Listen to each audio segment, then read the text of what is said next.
বন্ধুরা, আগামী পর্বে এমন এক চমকে দেওয়া মুহূর্ত দেখতে চলেছেন যা দেখার পর চ্যাটার্জি পরিবারের সম্পর্কের সমীকরণ যেন মুহূর্তের মধ্যে বদলে যেতে পারে। অনুভব বনলতার লাজুকে ঘিরে তৈরি হবে এক নতুন রহস্য, যার উত্তর খুঁজতে গিয়ে সবাই অবাক হয়ে যাবে। পর্বের শুরুতেই দেখা যায় বনলতা নিজের ঘরে একা বসে আছে, তার মুখে দুশ্চিন্তার ছাপ স্পষ্ট। সে বারবার নিজের পেটের দিকে তাকিয়ে যেন গভীর কোনো চিন্তায় ডুবে যায়। ঠিক তখনই দরজায় কড়া শব্দ হয়। বনলতা দরজা খুলতে সামনে দাঁড়িয়ে থাকে অনুভব। বনলতা কিছুই অবাক হয়ে বলে, তুমি এই সময় আমার ঘরে? অনুভব শান্ত গলায় উত্তর দেয়, তোমার সঙ্গে জরুরি কথা আছে, তাই এসেছি। বর্ণদা তাকে ভেতরে আসতে বলে। দুজন কিছুক্ষণ নীরব একে অপরের দিকে তাকিয়ে থাকে। এরপর অনুভব ধীরে ধীরে বর্ণদার সামনে গিয়ে দাঁড়ায়। তার চোখে মুখে উদ্বেগ স্পষ্ট। সে নিচু গলায় বলে, তোমার শরীর এখন কেমন আছে? বর্ণদা মৃদু হেসে বলে, আগের চেয়ে অনেক ভালো, তবে মাঝে মাঝে একটু অস্বস্তি লাগে। এই কথা শুনে অনুভব কয়েক মুহূর্ত চুপ করে থাকে।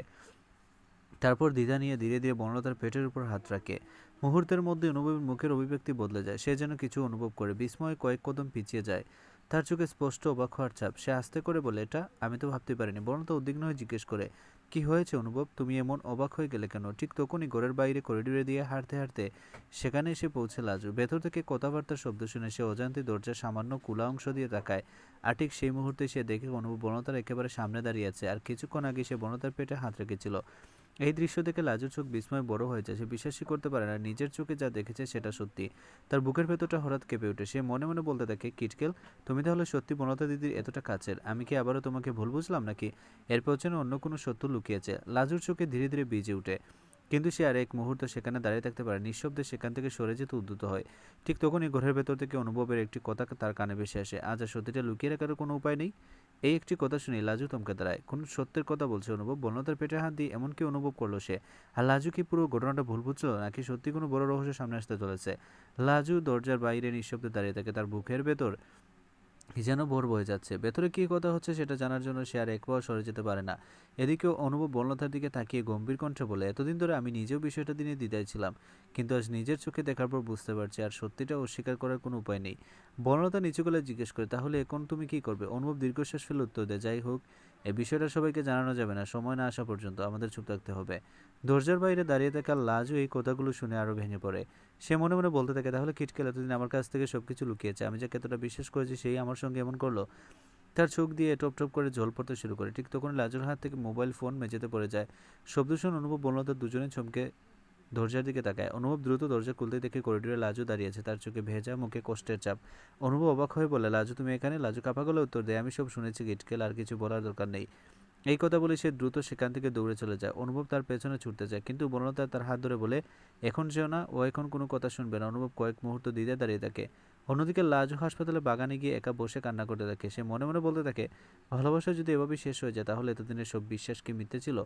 ঠিক তখন একজন নার্স দ্রুত বাগানের দিকে ছুটে এসে অনুভবকে খুঁজতে থাকে। নার্স উদ্বিগ্ন কণ্ঠে বলে, মিস্টার অনুভব, আপনাকে এখনই ডাক্তার ডাকতেন, খুব গুরুত্বপূর্ণ একটা বিষয় জানতে হবে। এই কথা শুনে অনুভব দ্রুত চিকিৎসকের কেবিনের দিকে ছুটে যায়, কিন্তু ডাক্তার এমন কি বলতে চলেছেন যা শুনে অনুভবের জীবনই বদলে যেতে পারে। আলাজু কি সত্যি পুরো ঘটনাটা ভুল বুঝেছে? পর্বের শেষ দৃশ্যে দেখা যায় অনুভব দ্রুত চিকিৎসকের কেবিনে পৌঁছে যায়। মিস্টার অনুভব, আপনাকে একটা গুরুত্বপূর্ণ বিষয় জানতে হবে। আজ আপনি বড়লতার কাছে যা দেখেছেন সেটাকে হালকাভাবে নেওয়া ঠিক হবে না। অনুভব উদ্বিগ্ন হয়ে জিজ্ঞেস করে, ডাক্তার আসলে কি হয়েছে? চিকিৎসক উত্তর দেন, এখন সবচেয়ে গুরুত্বপূর্ণ বিষয় হলো রোগীর শারীরিক অবস্থা ঠিক রাখা। কোনো রকম মানসিক চাপ বা উত্তেজনা তৈরি হলে পরিস্থিতি আরও জটিল হতে পারে।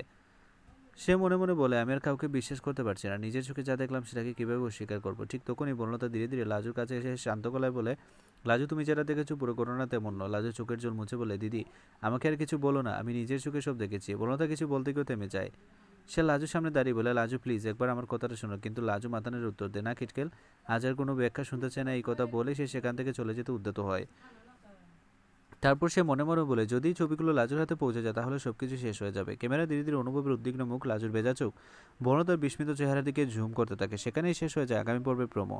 কামের ভেতরে থাকা ছবিগুলোতে কী ছিল, কে পাঠিয়েছে সেই রহস্যময় কাম, আর সেই ছবিকে অনুভব লাজু বনলতা সম্পর্কে সবচেয়ে বড় মোড় হয়ে উঠবে। সব প্রশ্নের উত্তর মিলবে আগামী পর্বে। ভিডিওটি ভালো লাগলে একটি লাইক করুন, কমেন্টে জানান আপনার মতামতের খামের ভেতরে কী ছবি থাকতে পারে। আরও এমন নতুন আপডেট সবার আগে পেতে আমাদের ইউটিউব চ্যানেলটি সাবস্ক্রাইব করতে ভুলবেন না।